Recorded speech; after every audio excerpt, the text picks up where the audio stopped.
बिस्मिल्लाहिर्रहमानिर्रहीम। अस्सलाम वालेकुम स्टूडेंट्स, कैसे हैं आप सब। अच्छा जी, तो लास्ट लेक्चर जो हमने पढ़ा था वो था सेकंड टर्म का। हमने स्टार्ट किया था चैप्टर नंबर 3 से, बायोडाइवर्सिटी से। ठीक है, हमने लास्ट लेक्चर में बायोडाइवर्सिटी की कुछ डेफिनेशन पढ़ी थी, उसके इंट्रोडक्शन के बारे में पढ़ा था। हमने देखा था कि अर्थ के ऊपर बायोडाइवर्सिटी किस तरह से स्प्रेड है, कितनी उसकी वैरायटी है।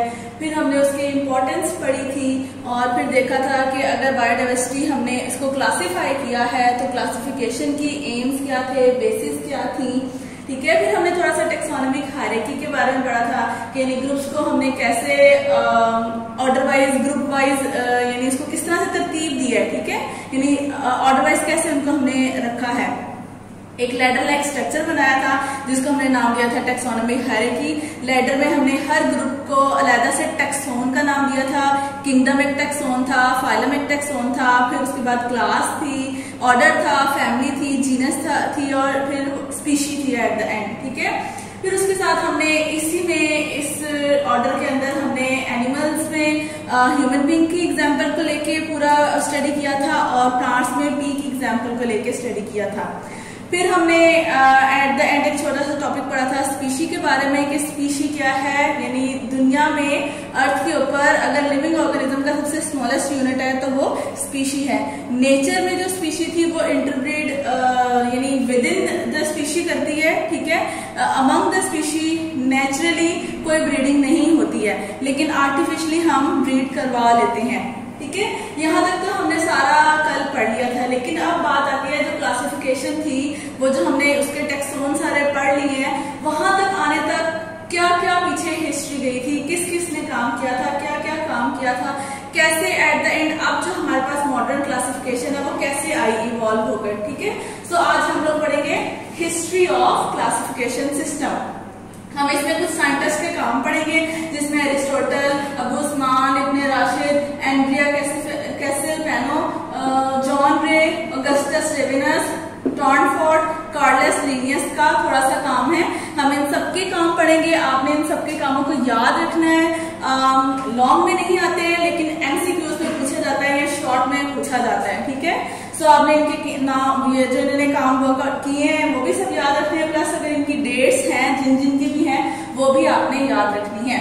उसके बाद फिर हम देखेंगे कि जब इन सबने अपना अपना ये सारा काम किया था, उसके बाद साइंटिस्ट ने इनके ही काम को लेकर आगे सिस्टम्स डेवलप किए थे। सबसे पहले 2 किंगडम्स क्लासिफिकेशन सिस्टम आया था जिसमें सिर्फ 2 ही किंगडम थे। ठीक है, उससे ज्यादा किंगडम नहीं थे, लेकिन फिर फर्दर आगे उसके ऊपर और साइंटिस्ट ने काम किया तो देखा कि ऐसे ऑर्गेनिजम्स भी हैं जो कि उन दोनों सिस्टम्स में नहीं आ रहे हैं। यानी कि वो दोनों जो सिस्टम्स जिन कैरेक्टरिस्टिक्स पर रखे गए थे उन कैरेक्टरिस्टिक्स के अलावा भी ऑर्गेनिजम्स में अलग से कोई कैरेक्टरिस्टिक्स हैं। सो फिर साइंटिस्ट को समझ नहीं आता था कि इन दोनों में से किस हम लोग ग्रुप के अंदर एनिमल को प्लेस करें, तो फिर उन्होंने 3 किंगडम सिस्टम बना दिया। ठीक है, यानी इस सिस्टम में कुछ ड्रॉबैक्स थे तभी 3 किंगडम सिस्टम आया। फिर 3 किंगडम सिस्टम में भी इसी तरह कुछ ना कुछ ड्रॉबैक्स थे तो फिर 5 किंगडम सिस्टम आया। ठीक है, सो फिर हमने जब 5 किंगडम सिस्टम पढ़ा तो उसके अंदर फिर मैंने जो आपको कल भी बताया था, हमने चैप्टर 4 में भी 5 किंगडम्स के बारे में पढ़ा था जो कि थे मोनरा, प्रोटेस्टा, यानी Monera means prokaryote, Protista, Fungi, Plantae and Animalia. तो ये 5 किंगडम सिस्टम में आ जाते हैं। इनकी डिटेल हम अभी बुक से पढ़ते हैं। फिर उसके बाद जब साइंटिस्ट ने इन सबको स्टडी करके एक मॉडर्न ये सिस्टम क्लासिफाई कर दिया, फिर उसके बाद एक और डिस्कवरी हुई वायरस की। वेल उसी टाइम हो रही थी साथ साथ वायरस की भी, लेकिन इतनी ज्यादा नहीं हुई थी। लेकिन अब जब वायरस की स्टडी कर रहे थे तो वो देख रहे थे कि वायरस इन 5 किंगडम्स में से किसी भी एक किंगडम में नहीं आ रहा। ठीक है, यानी इसकी कैरेक्टरिस्टिक्स उनमें से किसी से भी मैच नहीं हो रही, इसलिए उन्होंने वायरस को इनमें से किसी किंगडम में रखा ही नहीं, इसको एक अलग ही स्टेटस दे दिया गया। ठीक है, वायरसेस किसी किंगडम में नहीं आते हैं। इसके बाद हम पढ़ेंगे बायनोमियल नोमेनक्लेचर। नेम ही आपको बता रहा है बायनोमियल यानी 2 नेम्स हैं। ठीक, सो हम इसके बारे में थोड़ा पढ़ेंगे कि जब साइंटिस्ट ने ऑर्गेनिजम्स को स्टडी किया फिर उन ऑर्गेनिजम्स को नेम भी दिया, साइंटिफिक नेम दिया, उस साइंटिफिक नेम को देने को कहते हैं बायनोमियल नोमेनक्लेचर।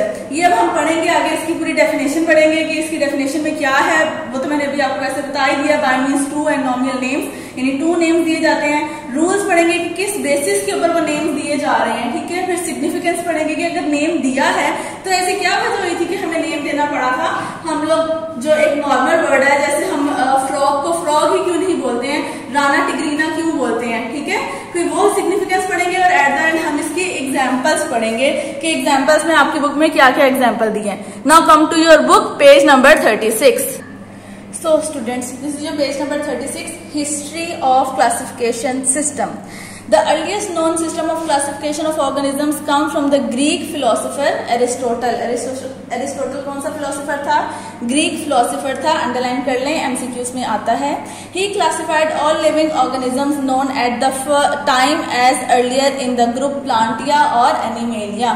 यानी सबसे पहले classification system पे किसने काम किया था? Aristotle ने। और उसने क्या बताया था? उसने कहा था कि मैं सारे living organisms को सिर्फ 2 kingdoms में divide कर रहा हूँ, एक प्लांटिया है और एक एनिमेलिया है।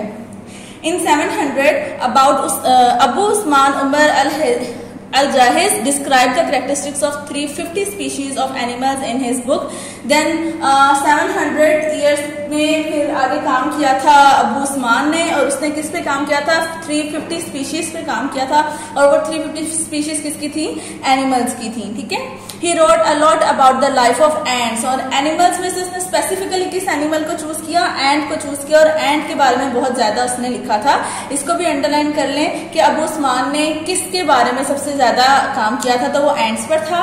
और कितनी स्पीशीज ऑफ एनिमल्स थी? तो वो 350 स्पीशीज ऑफ एनिमल्स थी। In 1172, Ibn Rashid translated Aristotle book De Anima on the Soul in Arabic. फिर उसके बाद इब्न राशिद का काम था, और इब्न राशिद ने क्या काम किया था कि अरिस्टोटल ने अपने टाइम पे जो बुक्स लिखी थी उनमें से एक बुक थी डी एनिमा, यानी कि ऑन द सोल, लाइफ के ऊपर ही। तो उसने उनकी इस बुक को अरेबिक में ट्रांसलेट किया था। In the end of 15th century, many biologists had started work on classification method. फिर वो कह रहे हैं कि 15th century के एंड पे बहुत सारे साइंटिस्ट ने क्लासिफिकेशन के ऊपर काम करना शुरू कर दिया था। अब नीचे वो साइंटिस्ट के बारे में आपको बताने लगे हैं। पहला साइंटिस्ट है एनरिया आप इसको सी भी पढ़ सकते हैं, आप इसको क भी पढ़ सकते हैं, ठीक है, सेकल पिनो या सीसल पिनो। सो वो ये कह रहे हैं कि इसने जो इसकी पहले उन्होंने डेट दी है, वो डेट क्या है? 1519 से लेकर 1603 AD तक इसका काम क्या? इसका काम है He divided plants into 15 groups and called them genera. So Andrea ने क्या काम किया था? उसने प्लांट्स को 15 ग्रुप्स पे डिवाइड किया था, और उन ग्रुप्स को क्या नाम दे दिया था? जेनरा का नाम दे दिया था। जॉन रे कब पैदा हुआ था और कब उसकी डेथ हुई थी? तो 1627 में वो पैदा हुआ था, और 1705 AD में उसकी डेथ हुई थी। उसने क्या काम किया था? He published important works on plants classification. Again इसने भी प्लांट्स के ऊपर ही काम किया था, और उसकी क्लासिफिकेशन के ऊपर उसने बहुत ज्यादा काम किया था। फिर आ जाता है ऑगस्टस रिवेनस। उसकी क्या date of birth and date of death है? 1652 till 1723 AD. He introduced the taxon of order. इसने ऑर्डर का जो सा हमारा टेक्सोन है वो यानी इंट्रोड्यूस करवाया था। आगे कहा था कि ये वाला भी एक अलग से एडिशन होनी चाहिए। देन आ जाता है टॉर्नेफोर्ट। 1656 till 1708 AD. He introduced the taxa of class and species. उसने क्लास और स्पीशी का टैक्सा इंट्रोड्यूस कराया था। Then Carolus Linnaeus 1707 till 1778 AD. He grouped species according to similar physical characteristics. उसने स्पीशीज को ग्रुप में डिवाइड किया था किस बेसिस पे? उनकी कैरेक्टरिस्टिक्स को देख के, जो सिमिलर फिजिकल यानी फिजिकल कैरेक्टरिस्टिक्स जिनकी एक जैसी हैं उनको एक ग्रुप में रख दिया था। कार्लस लिनियस ने थोड़ा और काम भी किया था जो कि ब्लू बॉक्स में है, इसको भी आपने याद रखना है। Carolus Linnaeus divided nature into 3 kingdom, ठीक है। ये एमसीक्यूज में आता है कि उसने कितने किंगडम में डिवाइड की थी? तो 3 किंगडम में। और वो किंगडम कौन कौन से थे? Mineral, vegetable and animals. So Carlos used 5 ranks in classification. He classes यानी जो उसने क्लासिफिकेशन के जो रैंक थे, जो किंगडम, फाइलम, क्लास, ऑर्डर थे, उसको उसने 5 रैंक्स में दिया था। वो 5 रैंक कौन से थे? Class, order, genus, species and variety. Linnaeus is best known for his introduction of the method still used to formulate the scientific names of every species. इसके अलावा इसने स्पीशीज को नेमिंग कैसे देते हैं उसके ऊपर भी काम किया था। वो कह रहे हैं कि उसका ये मेथड अभी तक चल रहा है, हम लोग यूज कर रहे हैं।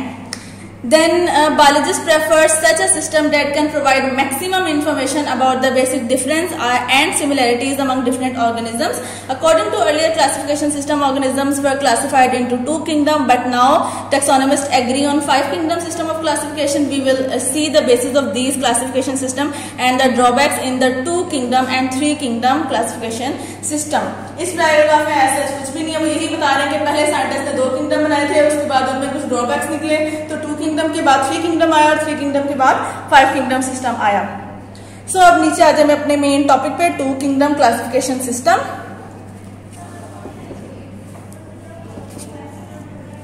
It is the oldest system and classifies all organisms into group 2 kingdom, that is Plantia and Animalia। ठीक है, सबसे पहले जो किंगडम था वो 2 किंगडम था, इसलिए उन्होंने इसको नाम दिया ओल्डेस्ट सिस्टम। और 2 किंगडम्स में कौन से थे, एक प्लांट और एक animals. According to it all organisms that can prepare food from simple inorganic materials and thus can store energy are autotrophs and are included in kingdom Plantia। इसने क्या कहा था, इसने कहा था ऐसे ऑर्गेनिजम्स जो कि अपना खाना खुद बना रहे हैं इनऑर्गेनिक मैटर से, यानी कि हाइड्रोजन, कार्बन, नाइट्रोजन, ऑक्सीजन को कंबाइन करके फूड बना रहे हैं और उसको अपने अंदर स्टोर कर रहे हैं, तो ऐसे ऑर्गेनिजम्स को ऑटोट्रॉफ कहा जाता है। और ऑटोट्रॉफिक ऑर्गेनिजम्स को उसने किंगडम प्लांटिया में रखा था। On the other hand the organisms that can not synthesize their food and depend on autotrophs और other are heterotrophs and are included in kingdom Animalia. According to this system bacteria, fungi and algae were included in kingdom Plantae. इसके बाद वो कह रहे हैं कि ऐसे organism जो कि अपना खाना खुद नहीं बना पाते हैं, वो ऑटोट्रॉफ से अपना खाना ले रहे हैं, तो उन ऐसे ऑर्गेनिजम्स को हेटेरोट्रॉफ का नाम दिया जाता है। और हेटेरोट्रॉफिक ऑर्गेनिजम्स को उसने किंगडम एनिमेलिया में रखा था। ठीक है, सो ये 2 बेसिक किंगडम उसने बनाए थे और इसमें रखा था।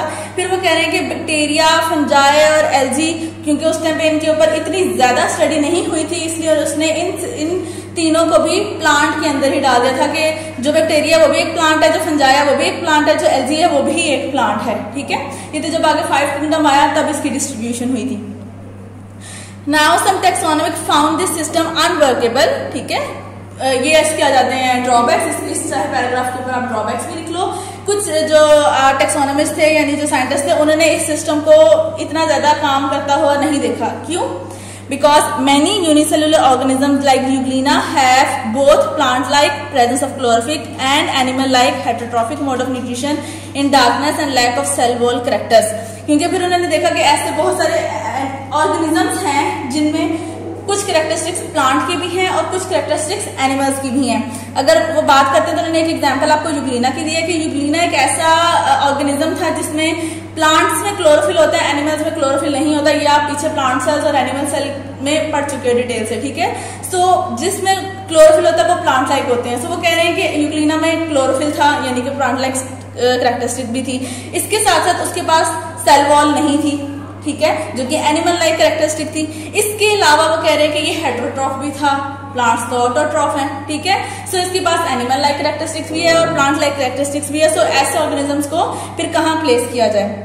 So there should be a separate kingdom for such organism. This system also ignores the difference between organism having prokaryotic and those having eukaryotic cell. इसके अलावा एक तो ड्रॉबैक ये था कि ऐसे ऑर्गेनिजम्स में जिनमें प्लांट लाइक और एनिमल लाइक कैरेक्टरिस्टिक्स हैं, तो फिर ऐसे ऑर्गेनिजम्स को कहाँ रखा जाए? एक तो ये ड्रॉबैक था। दूसरा ड्रॉबैक ये था कि इसके अंदर उन्होंने प्रोकैरियोटिक सेल्स और यूकैरियोटिक ऑर्गेनिजम्स को डिफरेंशिएट नहीं किया था, यानी सिंगल सेल या मल्टीसेलुलर या फिर सिंपल सेल। ऐसे प्रोकैरियोटिक जो हमने पीछे पढ़ा था जिनमें प्रोमिनेंट न्यूक्लियस नहीं होता, जिनकी बहुत सारी ऑर्गेनेल्स में सेल मेम्ब्रेन नहीं होती, यानी वो सारे ऐसे ऑर्गेनिजम्स और यूकैरियोटिक ऑर्गेनिजम्स, इनका भी डिफरेंस इसमें नहीं रखा गया था। सो ये 2 मेजर ड्रॉबैक्स थे 2 किंगडम सिस्टम ऑफ क्लासिफिकेशन के। तो फिर साइंटिस्ट ने और स्टडी करके 3 किंगडम सिस्टम ऑफ क्लासिफिकेशन दिया था। अब आगे हम पढ़ते हैं 3 kingdom system classification, page number 37। In 1866, Ernest Haeckel solved the first objection and proposed a third kingdom, that is Protista, to accommodate Euglena-like organism. So 1866 में Ernest Haeckel एक scientist था, उसने काम किया था और सबसे पहले एक और सिस्टम डिस्कवर किया था, थर्ड किंगडम।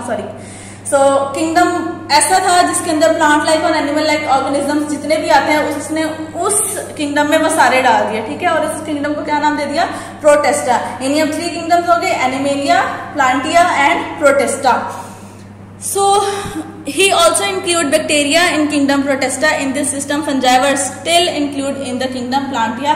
फिर उसने जो पीछे अभी 2 किंगडम में हमने पढ़ा था कि बैक्टीरिया, फंजाई और एल्जी को प्लांट्स में डाल दिया, तो उसने उनमें बैक्टीरिया को प्लांट्स में से निकाल के प्रोटेस्टा में डाल दिया और फंजाई और जो एल्जी है वो अभी भी प्लांट्स में ही थे। ठीक हो गया। सो इसने यहाँ पे 3 किंगडम सिस्टम डिस्कवर कर लिया, यानी एक प्लांट, एक एनिमल और एक प्रोटेस्टा वाला। अब इसके भी कुछ ना कुछ ड्रॉबैक्स थे। अब वो क्या थे, वो ये अब नेक्स्ट पैराग्राफ में आप इसके ऊपर भी ड्रॉबैक्स लिख सकते हो। This system did not clear the difference between prokaryotic and eukaryotic organisms. Again वही वाला जो सेकंड किंगडम सिस्टम का सेकंड वाला जो ड्रॉबैक था वही यहाँ पे है कि इसने ऑर्गेनिजम्स को तो वो कर दिया कि जो प्लांट लाइक, एनिमल लाइक थे, उसने वो पहली वाली तो प्रॉब्लम सॉल्व कर दी, लेकिन दूसरी वाली प्रॉब्लम सॉल्व नहीं की कि जो प्रोकैरियोट्स और यूकैरियोट्स हैं उनको कहाँ रखेंगे हम। Some biologists disagree about the position of fungi in kingdom Plantia. फिर दूसरा यहाँ पे एक पॉइंट ये भी आ रहा था कि कुछ ऐसे साइंटिस्ट थे जो कहते हैं कि फंजाई को भी प्लांट में नहीं रखना चाहिए, इसने फंजाई को भी प्लांट में रख दिया। ठीक है, वो क्यों रखा वो हम आगे देखेंगे, क्योंकि फंजाई भी ऑटोट्रॉफ्स नहीं होती हैं। ठीक है, वो हेटेरोट्रॉफ्स होती हैं। फिर उसके बाद आ गया fungi resemble plants in many ways but are not autotroph. वही बात अभी उन्होंने बता दी जो मैंने की है कि वो ऑटोट्रॉफ नहीं है, वो हेटेरोट्रॉफ है। They are special form of heterotroph that get their food from by absorption. कि वो हेटेरोट्रॉफ किस वे में है, वो हेटेरोट्रॉफ इस तरह से है कि वो खाना अपना खुद नहीं बना रही हैं, ठीक है, लेकिन दूसरे से ले रही हैं, इस सेंस की वो एब्जॉर्ब कर रही हैं। वो किसी प्लांट के ऊपर, किसी लिविंग डेड ऑर्गेनिक मैटर के ऊपर ग्रो करती हैं और उस ऑर्गेनिक डेड मैटर से खाने को एब्जॉर्ब कर रही हैं। ठीक है, इनके हाथ पांव तो है नहीं कि चल के कहीं और जाएंगी, तोड़ के उसको खाएंगी। ठीक है, लेकिन ये ऐसी जगह पे ग्रो करती हैं जहां पे ऑर्गेनिक चीजें होती हैं। ठीक है, और फिर वो ऑर्गेनिक चीजों को एब्जॉर्ब करती हैं, फिर एब्जॉर्ब करके अपना खाना लेती हैं। So they do not have cellulose in their cell wall, rather possess chitin. इसके अलावा वो जो एक्स्ट्रा एक और बता रहे हैं कि फंजाई में प्लांट की सेल वॉल में सेलुलोज होती है, लेकिन फंजाई की सेल वॉल में सेलुलोज नहीं है। सो एक और ये डिफरेंस भी था कि क्यों इसने फंजाई को प्लांट में रखा है। सो जब ये सब हुआ तो उसके बाद 5 किंगडम सिस्टम आया। 5 kingdom system classification in 1937 E. Crichton suggested the term of prokaryote to describe bacteria and eukaryote to describe animal and plant cells. E. Crichton ने फिर प्रोकैरियोट्स और यूकैरियोट्स को डिफरेंशिएट किया, टर्म्स यूज की प्रोकैरियोटाई and यूकैरियोटाई। ठीक है, और इनमें प्रोकैरियोटाई में उसने बैक्टीरिया रख दिए और यूकैरियोटाई में उसने एनिमल्स और प्लांट्स को रख दिया। इन 1960 इसको भी अंडरलाइन करें। वैसे तो ये आपका 5 किंगडम सिस्टम आगे कहने के इम्पोर्टेंट है, 2 किंगडम से आगे सब इम्पोर्टेंट शुरू हो जाता है, एज ए लॉन्ग क्वेश्चन शुरू हो रहे हैं। सो आपको ये पूरा भी याद रखना है। इसके अलावा जो हाईलाइटेड हैं, जिनको ब्लैक बोल्ड किया गया है, इनको और इनके काम को भी आप एज अ MCQ याद कर सकते हो, या शॉर्ट के लिए भी। So in 1967, Robert Whittaker introduced the 5 kingdom system of classification. This system is based on, so 5 kingdom system basis किसने दी थी, रॉबर्ट विटाकर ने दी थी। और अब इसको किस बेसिस पे बनाया गया था, तो फर्स्ट बेस थी the level of cellular organization that is prokaryote, unicellular eukaryote and multicellular eukaryote. तो सबसे पहले इसकी बेसिस क्या की थी कि उसने ऑर्गेनिजम्स को यूकैरियोट और प्रोकैरियोट में अलग किया था। ठीक है, फिर यूकैरियोट में भी सिंपल यूकैरियोट और कॉम्प्लेक्स या मल्टी सेलुलर ज्यादा सारे जिनसे हैं वो वाले यूकैरियोट्स को अलग किया था। दूसरा इसका क्या था, the principal mode of nutrition that is photosynthesis, absorption and injection. दूसरा जो एम था जिसकी वजह से इसने उसको बेस था अलग किया था एनिमल्स को, उनके खाने की बेस पे। ठीक है, मोड ऑफ न्यूट्रिशन कि वो फोटोसिंथेसिस करके अपना खाना खुद बना रहे हैं, वो ऑटोट्रॉफ है, या फिर वो दूसरों से ले रहे हैं, वो हेटेरोट्रॉफ है, या फिर वो हेटेरोट्रॉफ जाके किसी दूसरे से लेके खाते नहीं है, वो एब्जॉर्प्टिव इन नेचर है कि जहां है वहां भी बैठे बैठे वो एब्जॉर्ब कर रहे हैं। ठीक है, सो उसने इन दोनों चीजों की बेस के ऊपर 5 किंगडम सिस्टम में ऑर्गेनिजम्स को क्लासिफाई किया था, यानी हर ऑर्गेनिज्म को में ये दोनों चीजें देखी थी, फिर देखा था कि ये दोनों चीजें किस किस में है और कैसी कैसी हैं, फिर उसके अकॉर्डिंग उसको ग्रुप्स में डिवाइड कर दिया था। On these bases, organisms are classified into 5 kingdoms, that is Monera, Protista, Fungi, Plantae and Animalia. In 1988, Margulies and Schwartz modify the 5 kingdom classification of Whittaker. ठीक है, so जो अभी हमारे पास 5 kingdom system है वो Margulies और Schwartz का है। रॉबर्ट विटाकर ने जो दिया था सिंपल वे में दिया था, उसके ऊपर फर्दर बहुत काम किया गया और Margulies Schwartz ने at the end modern 5 kingdom system हमें दिया। They considered genetics along with cellular organization and mode of nutrition in classification. उन्होंने उसकी जो ऊपर की जो 2 बेसिस हमने पढ़ी है उसके साथ साथ जेनेटिक्स को भी एम्प्लॉय किया, ठीक है, यानी जीन्स को भी लेके डीएनए पे भी थोड़ा काम किया। तब तक हमारी टेक्नोलॉजी ज्यादा एडवांस हो गई थी, साइंटिस्ट ने ज्यादा इक्विपमेंट्स निकाल लिए थे, डीएनए पे जीन्स पे काम होना शुरू हो गया था, तो इन्होंने जीन्स के ऊपर भी काम किया था और जीन्स के अकॉर्डिंग भी देख लिया था कि कौन से ऑर्गेनिजम्स की जीन्स डीएनए मैच हो रहे हैं और उनको इस जगह पे रखना है।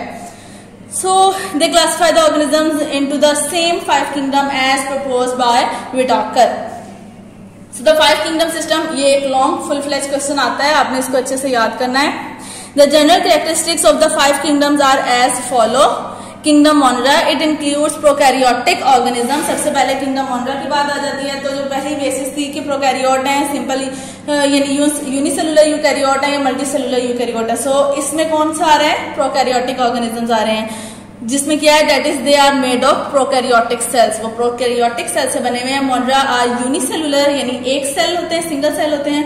Although some types form chain, cluster and colonies of cell, ठीक है, होते वो सिंगल सेलुलर है, लेकिन यानी सिंगल सेल के बने हुए थे। लेकिन वो कह रहे हैं कि कुछ ऐसे जो हमने भी पीछे पढ़े भी थे लास्ट अपने फर्स्ट चैप्टर में, कि कॉलोनियल भी होते हैं, यानी बहुत सारे सिंगल सेल्स जुड़े हुए होते हैं, कॉलोनी बनाई होती है, या क्लस्टर लाइक होते हैं, या फिर चेन लाइक होते हैं, ठीक है। सो इसमें कह रहे हैं कि होते वो यूनिसेलुलर है, लेकिन यूनिसेलुलर में भी 4-5 सेल्स इकट्ठे हो गए और इन्होंने कॉलोनी बना दी, यानी एक चेन बना दी।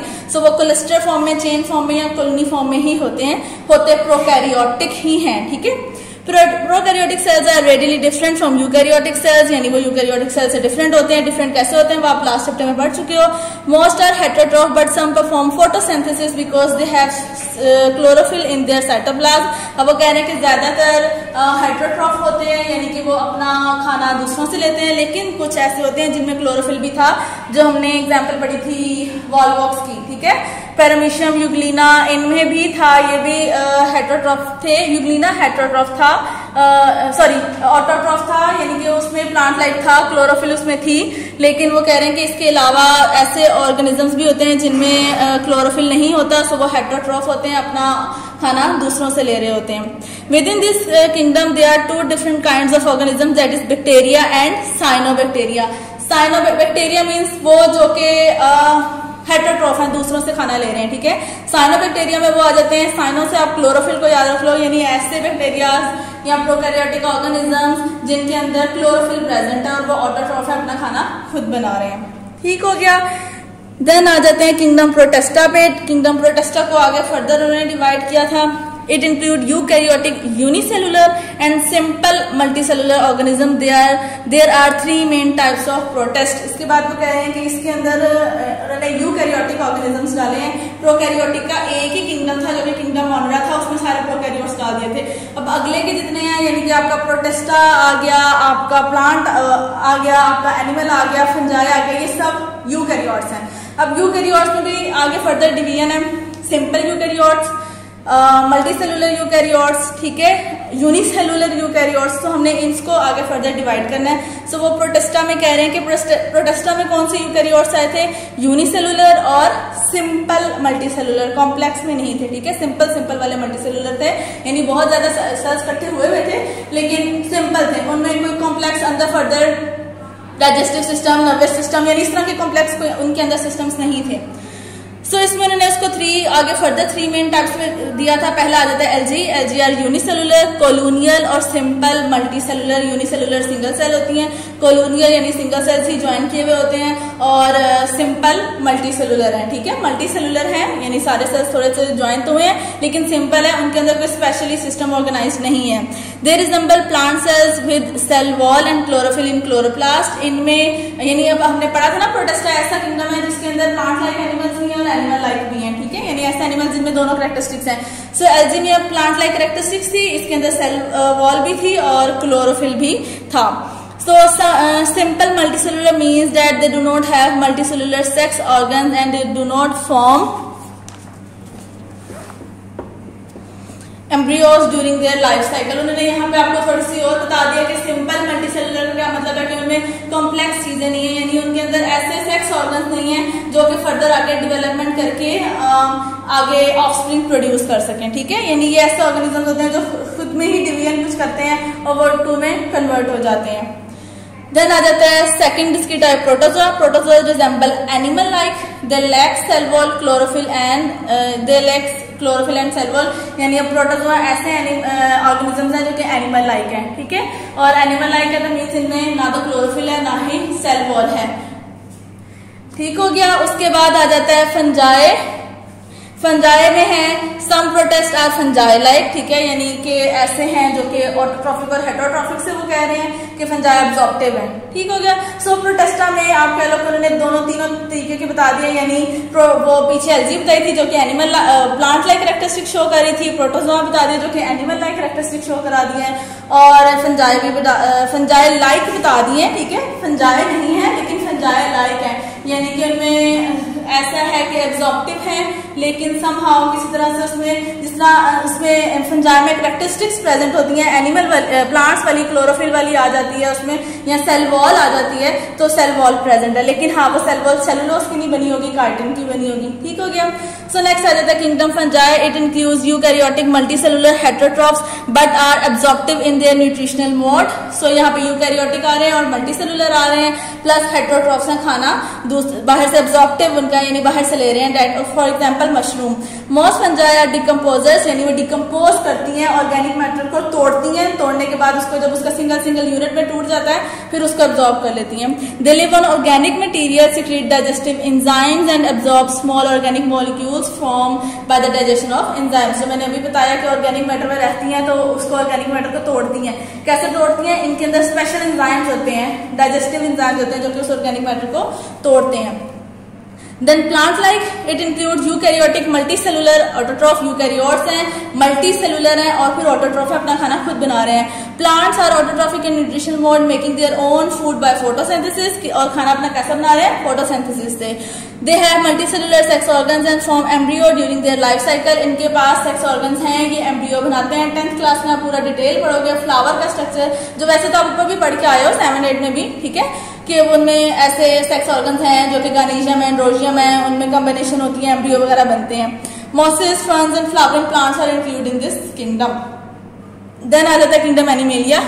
It includes eukaryotic multicellular consumers, eukaryote है, मल्टीसेलुलर है और कंज्यूमर्स हैं, यानी दूसरों से खाना ले रहे हैं। Animal live mostly by ingesting food and digesting it within special cavities. They lack cell wall and show movement. इनमें सेल वॉल भी नहीं होती और ये मूव करते हैं। बाकी जो ऊपर वाले ऑर्गेनिजम्स हैं, प्लांट भी मूव नहीं करता, फंजाई भी मूव नहीं करता है। इसके अलावा प्रोकैरियोट्स मूव कर लेते हैं और प्रोटेस्टा भी मूव करते हैं। अच्छा जी, नेक्स्ट आ जाता है biologist believe that kingdom Protista evolve from Monera and then it give rise to the other 3 eukaryotic systems.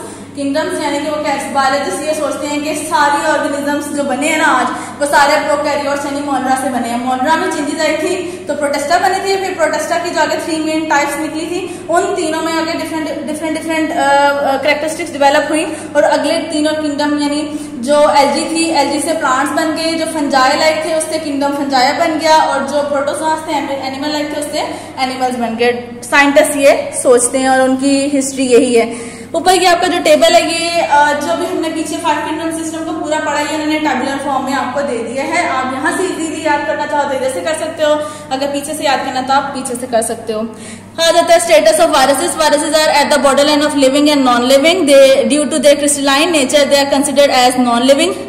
Viruses को ऐसा स्टेटस क्यों दिया गया? क्योंकि वो कभी लिविंग हो जाते हैं, कभी नॉन लिविंग हो जाते हैं। अगर वो लिविंग ऑर्गेनिज्म के ऊपर है, उसके अंदर है, तो वो लिविंग है, लेकिन जैसे ही उसको लिविंग ऑर्गेनिज्म से बाहर निकालोगे वो क्रिस्टल बन जाता है। और क्रिस्टल एक नॉन लिविंग थिंग है, उसका तो कोई डीएनए होगा ही नहीं, उसको आप क्या चेक करोगे। दे आर ए सेलुलर, ठीक है, इसलिए उन्होंने इसको नाम दिया ए सेलुलर का, क्योंकि इसमें कोई सेल प्रेजेंट ही नहीं होता है, ए सेलुलर होते हैं। That is they do not have cellular organization yet show some characters of living organism, that is they possess DNA. Viruses contain either RNA और DNA normally in cases in protein code. वो कह रहे हैं कि viruses के पास DNA RNA होता है, लेकिन वो इसको तभी शो कर सकते हैं जब वो किसी लिविंग ऑर्गेनिज्म के अंदर है। जब वो लिविंग ऑर्गेनिज्म से बाहर आ जाते हैं तो वो नॉन लिविंग बन जाते हैं, उनके पास उस टाइम पे कोई डीएनए आरएनए नहीं होता। और जब वो लिविंग ऑर्गेनिज्म के अंदर होते हैं, उनके पास डीएनए होता है, तो वो डीएनए प्रोटीन कोट के अंदर होता है। They reproduce only in living cells where they cause a number of diseases. They are not considered as organisms and thus are not included in the 5 kingdom classification system. इसके अलावा वो कह रहे हैं कि इनकी जो रिप्रोडक्शन है, अगर वो लिविंग ऑर्गेनिज्म में है तभी वो रिप्रोड्यूस करेंगे, नॉन लिविंग में तो वो रिप्रोडक्शन करेंगे नहीं, क्योंकि नॉन लिविंग चीज रिप्रोड्यूस नहीं करती है। आपकी जो टेबल चेयर कपड़े जूते कुछ भी ले लो नॉन लिविंग, वो खुद से 1 से 2, 2 से 4, 4 से 6 नहीं होती है, ठीक है। सो ये भी जब नॉन लिविंग हो जाते हैं तो रिप्रोड्यूस नहीं करते हैं, जब नॉन लिविंग नहीं होते हैं, जब लिविंग होते हैं तो रिप्रोड्यूस कर जाते हैं। Prions and virions are also acellular particles and are not included in the 5 kingdom classification system. इसके बाद वो कह रहे हैं कि प्रायोन्स और विरियोन्स वायरसेस की आगे फर्दर टाइप्स हैं और वो भी एसेलुलर है और वायरसेस के अंडर ही आती हैं। ब्लू बॉक्स, इसको आप अच्छे से याद करिएगा, ब्लू बॉक्स में से एमसीक्यूज आ जाते हैं। Prions are composed of proteins only and virions are composed of cellular RNA only. Both these particles cause infectious diseases in certain plants. सो वो कह रहे हैं कि ये दोनों इन चीजों से बने हैं और डिजीज कॉज करते हैं। वायरसेस वैसे ही डिजीज कॉज करते हैं, वो जब भी किसी लिविंग ऑर्गेनिज्म में होते हैं और वहां पे रिप्रोड्यूस करना शुरू कर जाते हैं तो वो डिजीज कॉज करते हैं। देन आ जाता है हमारा last topic, binomial nomenclature. Binomial nomenclature is the method of giving scientific names to living organism. As the word binomial suggest the scientific name of a species consist of 2 names, that is the first is genus name and the second one is the name of a species, ठीक है। सो binomial मतलब 2 names, पहला name genus हो जाता है, आप अपने taxon में से जो लास्ट हुए जीनस और स्पीशीज वो ले लो, ठीक। तो पहला नेम जीनस का नेम आ जाता है और सेकंड नेम स्पीशी का नेम आ जाता है। जैसे हम ह्यूमंस में होमो सैपियन का नाम दिया था, ठीक है, तो जीनस हमारा होमोनिडाई था और स्पीशी हमारा सैपियन था, सो कंबाइन करके होमो सैपियंस बन गया। Swedish biologist Carlos Linnaeus first introduced and adopted the system of binomial nomenclature. His system spread rapidly and became popular. Many of his names are in use today. ठीक है, जो हम अभी पहले पढ़ चुके हैं कि बायनोमियल नोमेनक्लेचर का जो सिस्टम था वो किसने दिया था, कार्ल लिनियस ने दिया था। Some of the rules which are universally adopted while suggesting and documenting scientific names are, अब ये उनके रूल्स हैं कि साइंटिफिक नेम दिया गया था तो किन किन बेसिस पे दिया गया था। हर जगह इक्वली रूल्स होते हैं, ठीक है, पूरे वर्ल्ड में। अगर पूरे वर्ल्ड में ये रूल्स इक्वली नहीं होंगे तो हमें नहीं पता चलेगा कि ये साइंटिफिक नेम है भी या नहीं भी। So first rule is scientific name are usually printed in italic such as Homo sapien When handwritten they are underlined। तो कहने कि अगर आप कंप्यूटर वाइज लिखते हो तो उसको इटैलिक में लिखोगे और अगर वो हैंड रिटन लिखोगे तो उसको अंडरलाइन कर दोगे, तो इट्स मीन कि ये आपने जो नाम लिखा है ये कोई साइंटिफिक नेम है। The first term generic name always begin with capital letter while species name is never capitalised. वो कहने कि जो पहला नेम है वो जेनरिक नेम होता है, तो उसका जो फर्स्ट वर्ड है वो कैपिटल होगा। जिसका होमो सैपियन में होमो जीनस है तो उसका जो फर्स्ट एच है वो कैपिटल होगा और जो सैपियंस का एस है वो स्मॉल होगा। The scientific name is generally written in full when it is first used, but when several species from the same genus are being listed, it may then be abbreviated by just using an initial for genus. For example, Escherichia coli becomes E. coli। वो कह रहे हैं कि जब आप वैसे तो 9th 10th first year second year में आप पूरा ही लिखते हो, लेकिन जब आप बीएससी एमएससी लेवल पे जाते हो आपको बार एक ही बेस पे कोई 5 या 6 दफा या इवन समटाइम्स 10 to 12 टाइम्स लिखना पड़ता है, तो आप बार पूरा नाम नहीं लिखते हो। पूरा नाम लिखने के बजाय आप जो जीनस नेम है उसका फर्स्ट वर्ड लिख के डॉट डाल के आगे स्पीशी नेम लिख देते हो। Significance in biological research common names cause many problems. Different regions have different names for the same organism. For example, common name of onion in Urdu is प्याज, but in different region of Pakistan it is also known as गंडा और basal और vessel, ठीक है।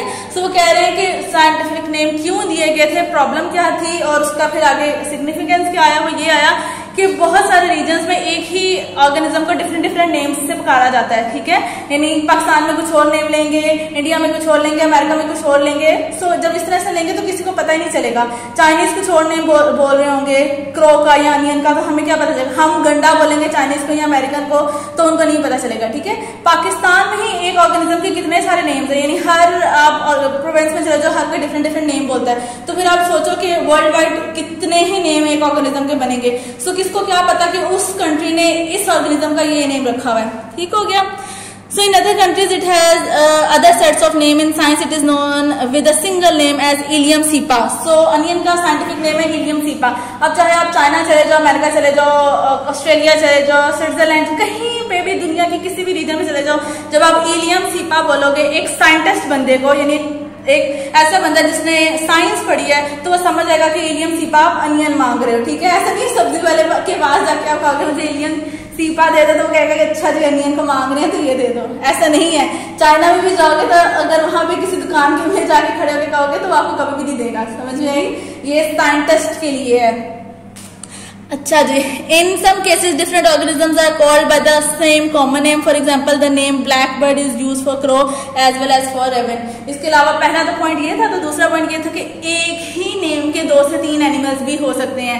जैसे वो कह रहे हैं कि ब्लैक बर्ड हम क्रो को भी कहते हैं और कुछ ऐसे रीजन में ब्लैक बर्ड रेवन को भी कहते हैं। तो फिर यहाँ पे भी कंफ्यूजन हो जाती है कि अब वो जो ऑर्गेनिज्म है वो उस यानी जो आप नेम ले रहे हो वो किस ऑर्गेनिज्म के बारे में, आप किस ऑर्गेनिज्म की बात कर रहे हो। Common names have no scientific basis. For example, a fish is a vertebrate animal with fins and gills, but several common names of silverfish, crayfish, jellyfish and starfish do not fit the biological definition of a fish. ठीक है, so वो कह रहे हैं कि common names बहुत सारे organisms को दिए जाते हैं और वो कॉमन नेम्स की कोई पीछे साइंटिफिक बेसिस नहीं होती। आप उन नेम्स को लेके उसकी कोई बेस नहीं बना सकते। और अगर आगे उन्होंने एक फिश की एग्जाम्पल दे दी आपको। To avoid all this confusion, organisms are given scientific names by using binomial nomenclature. The value of this system is due to its widespread use and the stability of its name. So वो कहने के इन सब confusions को खत्म करने के लिए organisms को scientific name दिए गए हैं. The value of this system is due to its widespread use and the stability of its name. वो कहने के इस system की बहुत ज्यादा वैल्यू है. वो वैल्यू इसलिए क्योंकि ये पूरी दुनिया में भी एक तो पॉपुलर हुआ, स्प्रेड हुआ और दूसरा कि ये स्टिल यूज हो रहा है और करेक्ट है. In binomial nomenclature every species can be unambiguously identified with just 2 words. Some names can be used all over the world in all languages, avoiding difficulties of translation. उन्होंने अब ये नीचे आपको एग्जांपल दे दिए, अनियन की, सी star की और house crow की दी है. सो आपने इन एग्जांपल्स को भी याद रखना है. ब्लू बॉक्स में आ जाए.